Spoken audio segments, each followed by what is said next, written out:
皆様、今日はありがとうございます。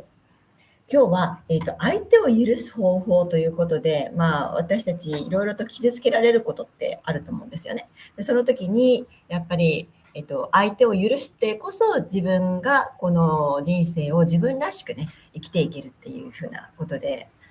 2、3日前ですよね、動画をアップさせていただいたんですけれども、それよりさらに奥深く、ちょっと今回は学んでいけたらと思っております。では、いつものように呼吸法から始めていきたいと思います。では、簡単に2、3分で終わる呼吸法をやっていきたいと思います。では、用意のできた方から目をつむってください。で、運転とかしている人、ね、外歩いている人は危ないので、もちろん目をつむらずに、呼吸だけをやっていきます。では、安全なところにいる方は、座って、そして目を閉じます。で、呼吸を整えていきます。今日一日、もう夜遅いんですけれども、今日一日いろんなことがあったと思います。やっぱりストレスを感じた時っていうのは、自分の呼吸っていうのはやっぱり浅くなってしまったりするんですね。なので、今日この2、3分、自分の呼吸に集中してみましょう。では、息を吸います。鼻からゆっくりと息を吸ってください。で、今回は口から息を吐きます。はー。もう一度、鼻から息を吸って、大きく息を吐きます。はー。もう一度、息をゆっくり吸います。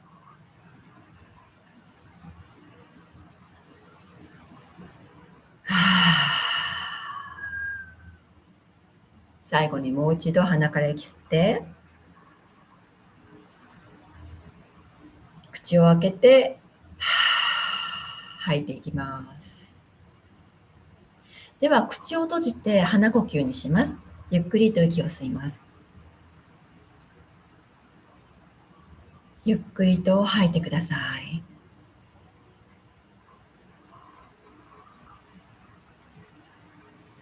もう一度息を吸います。吐きながら肩の力を抜いてみましょ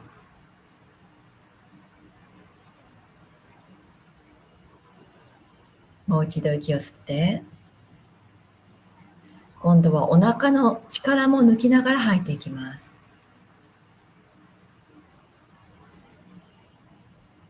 吸って、足の力も抜いていきます。吸って、手の力を抜いていきます。吸って、顔の力を抜いていきます。眉間にシワが寄っていないか、歯を食いしばっていないか見ていきます。では元の呼吸に戻します。ゆっくりと静かな呼吸を続けます。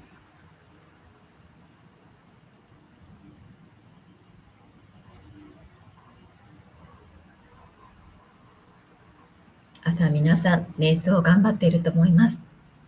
朝できない人はまた時間があるときに10分でもいい、5分でもいい、自分の心を整える時間を作ってみてください。では今日の勉強会でどんなことを学べるか、一つでも何か気づきを得られたら、それを良かったこととして受け止めていきましょう。では用意のできた方からゆっくりと目を開けます。はい、皆さんどうもありがとうございます。はい、このようにして2、3分の瞑想、そしてもう本当にちょっとした呼吸法ですよね。これでかなり自分の心が落ち着いたものになるかと思います。はい。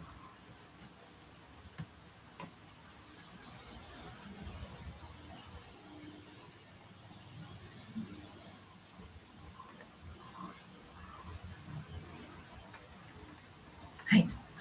ではですね、早速勉強会に入らせていただきたいと思います。先日挙げさせていただいたこの動画なんですけれども、自分が傷ついた時っていうのは、その大きく傷ついた時っていうのはもちろん自分で分かっていたりするんですよね。だけれども、小さな心の傷っていうのはなかなか気づかない時も多かったりするんです。だから、幼少時代から何かのトラウマを抱えている方とか、あるいは自分の両親とかに、こうなんか不信感を持ったとか、あまり好きじゃない両親だったとか、そういう経験がある方というのは、やっぱりその時のトラウマはきっと引きずっているだろうなっていう風な、こう、感覚っていうのはどこかにあると思うんですね。だけれども、こう、そういうのがないとか、そういう大きな傷ついた経験がない、振られた経験もない、誰かに嫌なこと言われね、すごい嫌なこと言われた経験もないとかっていう方っていうのも多いと思うんですけれども、その中でも、やっぱりこう40代、50代、30代でもそうですよね。仕事とか、あるいは自分のパートナーシップ、家族との関係、そしてやっぱり友達との関係ですね。何かちょっとした、一言だったりとかっていうのに、こう、結構、え、なんだろう、イライラというかね、することってあると思うんです。で、それで、例えばね、それが友人とか、あるいは赤の他人とか、仕事でね、付き合う人っていうことであれば、二度とね、この人は顔を見せないぞっていうことも可能じゃないですか。だからそのまま自分はもう全然大丈夫。もうその人はもう会わないから、もう自分は傷つけられないから大丈夫なんとかって言って、私たちもこう頑張ってこう生きてきているわけですよね。だけれども、それが積もりに積もって積み重なっていくとどうなるかというと、結局また同じパターンでこう傷つけられないようにっていうことで、自分をこう鎧をね、こう着てるような感じになっていくわけです。だから、自分は全然傷ついてないと思っていても、ちょっとしたその一言だったり嫌な出来事っていうのが、ちゃんと向き合って、それを解消していかない限り、それは自分の心の傷として残るわけですね。だから私の今回の場合でも、その、幼少期からのトラウマっていうのはなかったにしても、やっぱりこう20代、30代っていう風にしてこう仕事をしてきたり、友達との関係とかいろいろある中で、やっぱりいろんな出来事があって、それを自分がこの傷ついてきたってことに全然気づいてなかったんですよね。で、去年ですね、1年間弱なんですけれども、東京にこう住んでいた、その機会があって、で、その1年っていうのは、それを解消するっていうのが、なんか私のその1年のテーマだったのかなって今になってね、思うんです。これなぜかというと、それこそやっぱりコロナの前っていうのは、こうハワイでいろんな仕事をしてきて、で、そのいろんな仕事をして、この心の授業の仕事じゃないんですけど、主人の仕事、ね、投資関係の仕事だとかいろいろあるんですけれども、やっぱりそういうふうな仕事をする上で、信用していた人に大金を盗まれたっていう経験があって、で、その人が、大金盗まれるってことはこれ犯罪じゃないですか。だから、犯罪だからそれは警察に届ければいいんじゃないかって言ってやってみたんですけれども、こちらに証拠があるにもかかわらず、それがうまくいかず、結局立件できないと。で、証拠があるのになぜ立件できないのかって言って、紐をほどいてみたら結局のところ、こうコネクションがないからっていうことで、コネクションがないじゃなくて、相手の方に強いコネクションが、その警察官の方に強いコネクションがあるから、うまくこう立件できないわけですよね。でそれを見たときに、こうアメリカっていうその大きな大国であったとしたら、こうちゃんと証拠がこちらにあるんだから立件をすればうまくいくんじゃないかとかって思いきや、実際の世界はそうじゃなかったんですよ。結局はコネクションが必要だったりとかするし、私の問題ではないんですけれども、やっぱりその自分の民族、例えば白人だったらこう扱いを受けるけれども、黒人だったらこう扱いを受けるみたいなことっていうのもやっぱあったりするわけですよね。でそういった意味では、こう、大国アメリカって言ってもそういうことが起こるんだっていうことを初めて目の当たりにしたっていう、その社会へ対する不信感もあったりとかする。でもちろん信用していた人にそういうふうなことが行われてしまったっていうことに対してもやっぱり不信感、そしてあの傷っていうのはやっぱあったわけですよね。とはいえね、そんなのに、こう、ね、とらわれながらこう生きていくのは、あんまり良くないだろうということで、ポジティブ思考でいくわけですよ。だけれども、やっぱり去年になってなんかそういうのがだんだん出てきて、何をするにも人が信じられなかったり、結局、で、そういうこともあったりとかする。で、それと同時に、まあ、過去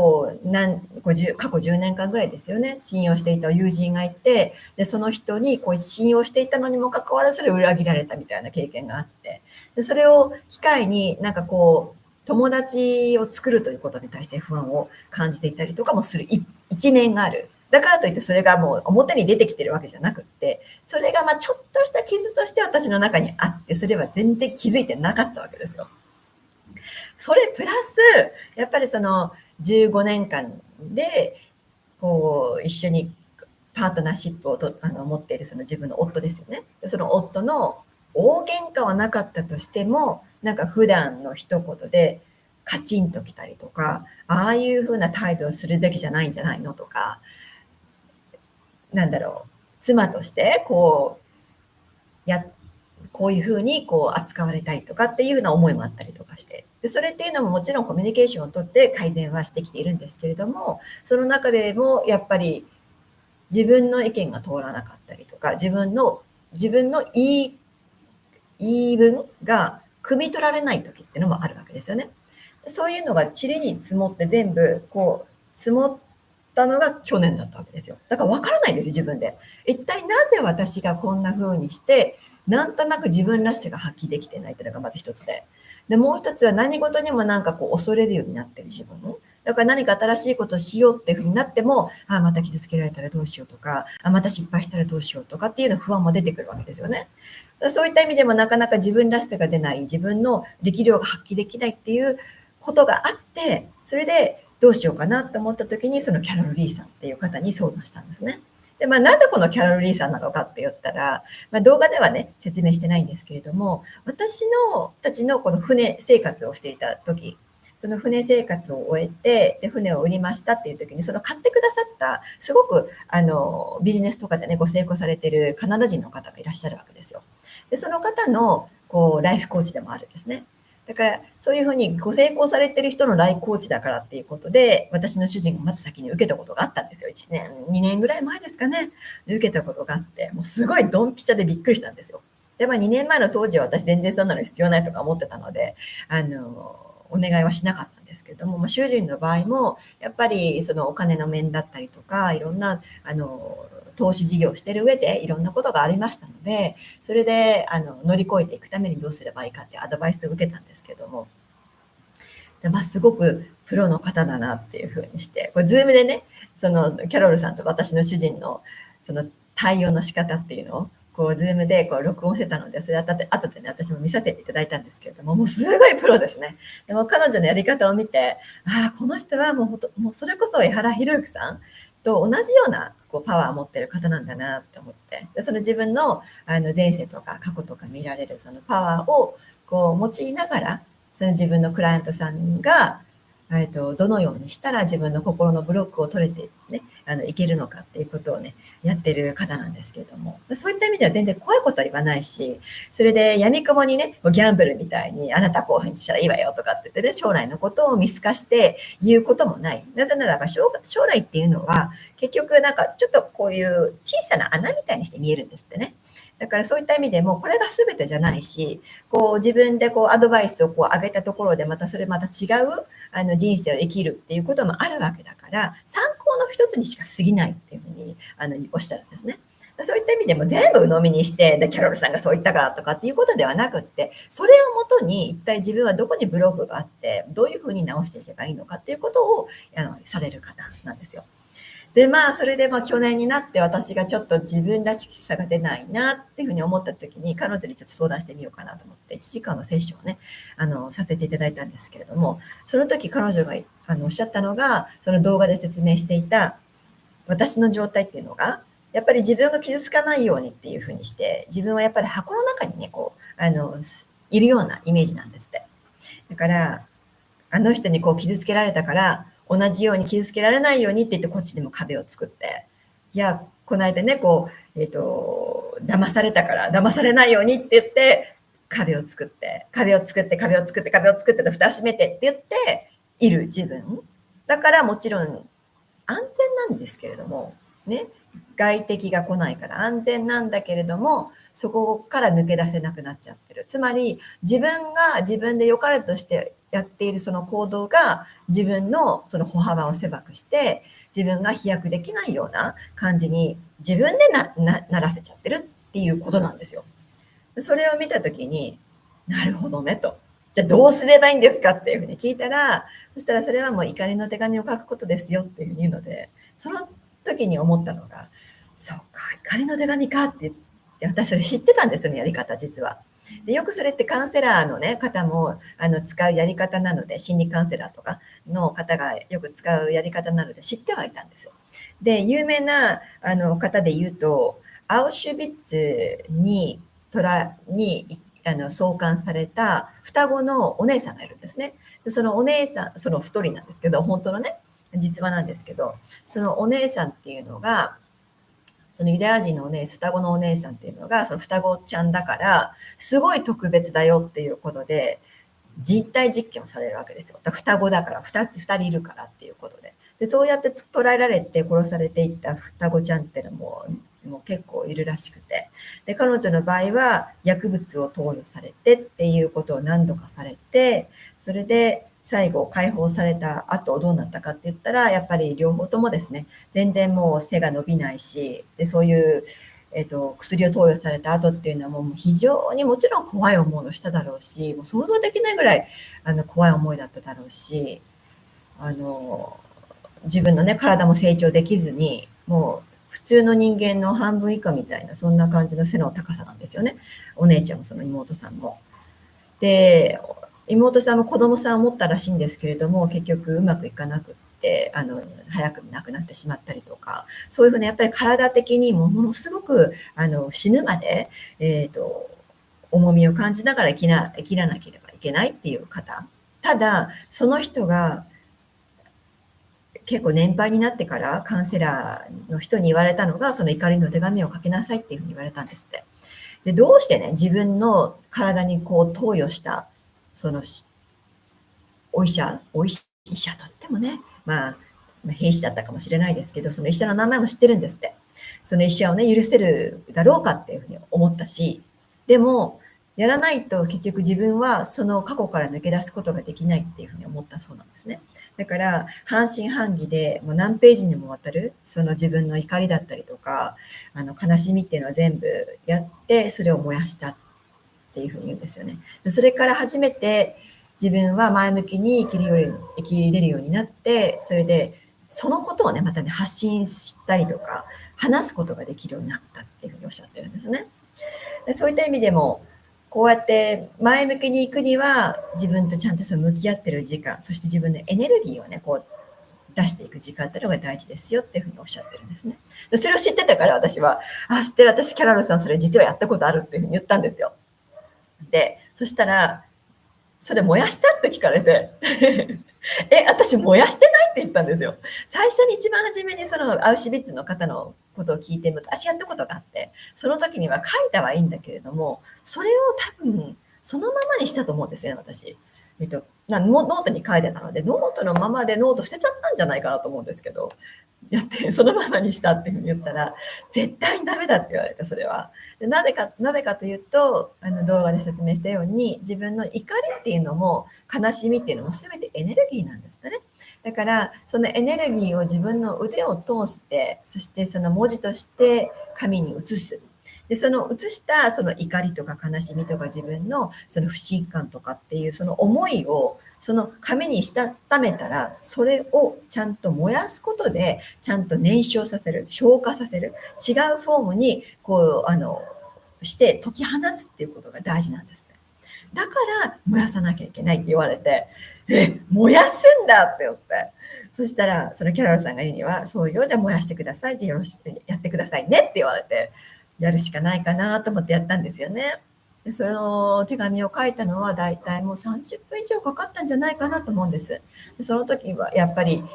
自分のね、思いとか全部出てきますから、こう涙が出てきたりとか、それこそね、怒りが出てきたりとか。だけれども、一つ一つこうしたためていくと、なんだかこう自分の鎧が剥がれるというか、鱗が剥がれていくというか、なんか一つ一つなんかだんだん溶けていくような感覚になるんですよね。全部それが終わったって言った瞬間、あ、もう終わったなって言って最後に、それね、こんなこともあって私はそう思ったとか、あの時私は本当に傷ついたとか、なんであなたはそうにしたのよとか、いろんな思いってあると思うんですよ。それ全部そのまま書いちゃって、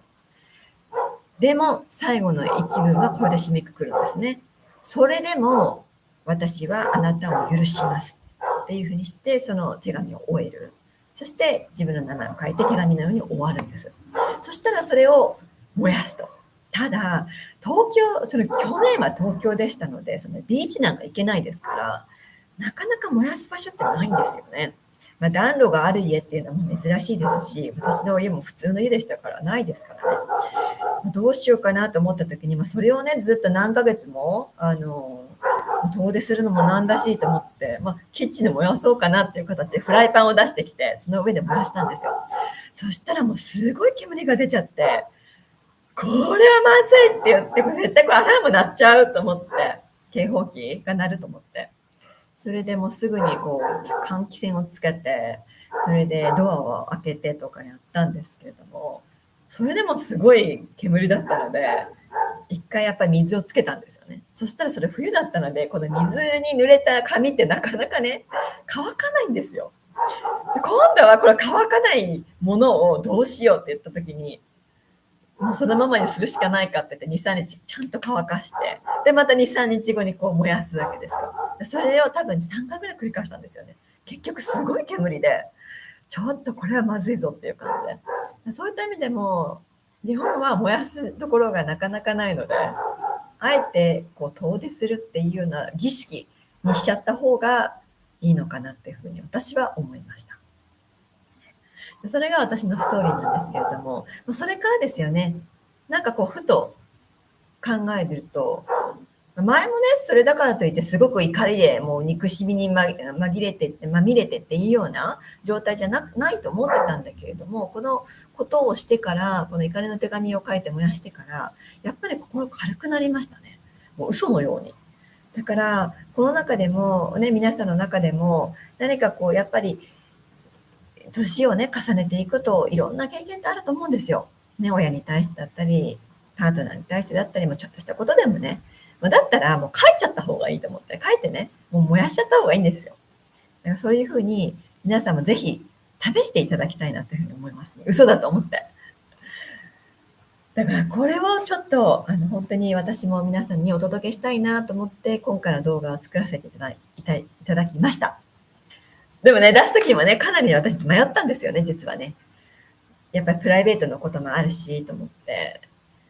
どうしようかなって迷ったんですけれども、一人でも、私のね、周りにもそういうふうにこう悩んでて、そのままなんとなく自分らしさが出なくてね、生き生きしてないというか、なんかちょっとトーンがこう低いっていうのかな、なんていうのかな、こう生き生きしてない、このはつらつとしてない、こうエネルギーが出てないっていう感じの人って結構いるんですよね。女性の方で結構いるんですけれども。女性の方だけじゃないんですよ、もちろん。男性の方も多いですね。そういった方の一人でもいいから、その方のこうヒントになれたらなと思って、今回こう動画を作らせていただきました。皆さんもこうエンジョイしていただければ、ぜひね、これを周りの方にね、届けて転送していただければ、本当に私は嬉しいです。はい。では、今日はこれでお会いさせていただきます。そして、メンバーの方ですね。あと、もし皆様の中でも質問がある方っていうのは、今回もうお時間になってしまったので、終わりになるんですけれども、質問がある方はぜひ、どのビデオでもいいです。コメントをください。ビデオの動画の、下の方にコメント欄ありますよね。そこにコメント欄いただければ、どんな質問でも私、今のところ、チャンネルめちゃめちゃちっちゃいので、全部の、メッセージに、対応できるようになってますので、また大きくなったらね、それ変わると思うんですけども、ぜひぜひ、いつでもいいです。質問とか、こういう時どうすればいいですかとか、ありましたらいつでも相談ください。はい。ね、皆様全然一人じゃないですので、一緒に助け合っていきましょう。はい。今日はこれで終わりさせていただきます。ありがとうございました。で、メンバーの皆様はこれから Zoom に入るんですけれども、先日送らせていただいたそのリンクがうまく作動していません。なので、今ですね、新しく今ちょっと作りますので、5分間ほどいただいて、そしてまたコミュニティの、メンバーシップっていうタブの方に送らせていただきますので、そこからまた、新しいリンクをゲットしてください。では、あと5分後にお待ちしております。じゃあ、ズームでお会いしましょう。はい、皆さん今日はどうもありがとうございました。遅れてすいませんでした。また次回もよろしくお願いいたします。